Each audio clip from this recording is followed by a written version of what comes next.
थकावट की वजह से जिस्म चूर चूर हो रहा था। कमरे में पहुंचते ही सीधा बिस्तर पर जा लेटा। बिस्तर पर लेटे मुझे चंद लम्हे ही हुए थे कि मेरे आने का सुनकर अबू भी कमरे में आ गए और हाल अहवाल पूछा। थकावट की वजह से हालत खराब थी तो मैंने भी उखड़े लहजे में जवाब दिया। अबू ज़ेरे लब दुआ देते और चुप होकर दिल ही दिल में कुछ कहते वापस चले गए। अबू के जाते ही कुछ देर बाद बेगम कमरे में आ गई। बेगम ने आते ही मुझसे तबीयत दरियाफ्त की और हाल अहवाल जाना। फिर मैंने बच्चों का पूछा कि बच्चे कहाँ हैं। बहुत थका हुआ हूँ, अपने जिगर गोशों को देखूंगा तो सारी थकन उतर जाएगी। बेगम फौरन सहन में खेलते नन्हे मुन्ने बच्चों को ले आई, जो आते ही मुझसे लिपट गए। मैं भी बच्चों के चेहरे को देखकर अपनी सारी थकन भूल बैठा, अपनी शफकत कदरी उन पर निछावर करने लगा।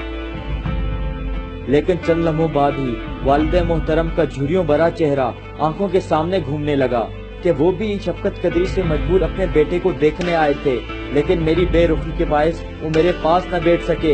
इतना सोचते ही मेरी आंखों के सामने अंधेरा छाने लगा, दम सीने में घुटता महसूस होने लगा।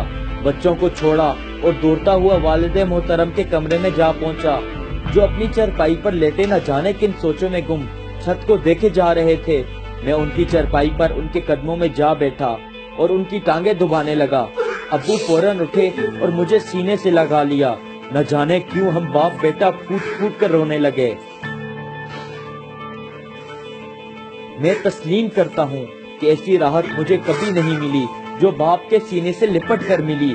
दोस्तों, हम अपने पैसों से सब कुछ खरीद सकते हैं सिवाय माँ बाप की खुशियों के। पैसा तो हमारे माँ बाप ने भी सारी जिंदगी कमाया और हंसते हंसते हम पे लौटा दिया, ये जानते हुए भी कि कल वो बूढ़े हो जाएंगे, लेकिन अपने बुढ़ापे के लिए कुछ न बचाया। आप सबसे दरख्वास्त है कि चंद लम्हे अपने माँ बाप के पास बैठ जाया करो, उनसे दुख सुख की बातें किया करो। यकीन मानो दुनिया और आखिरत में फलाह पा जाओगे।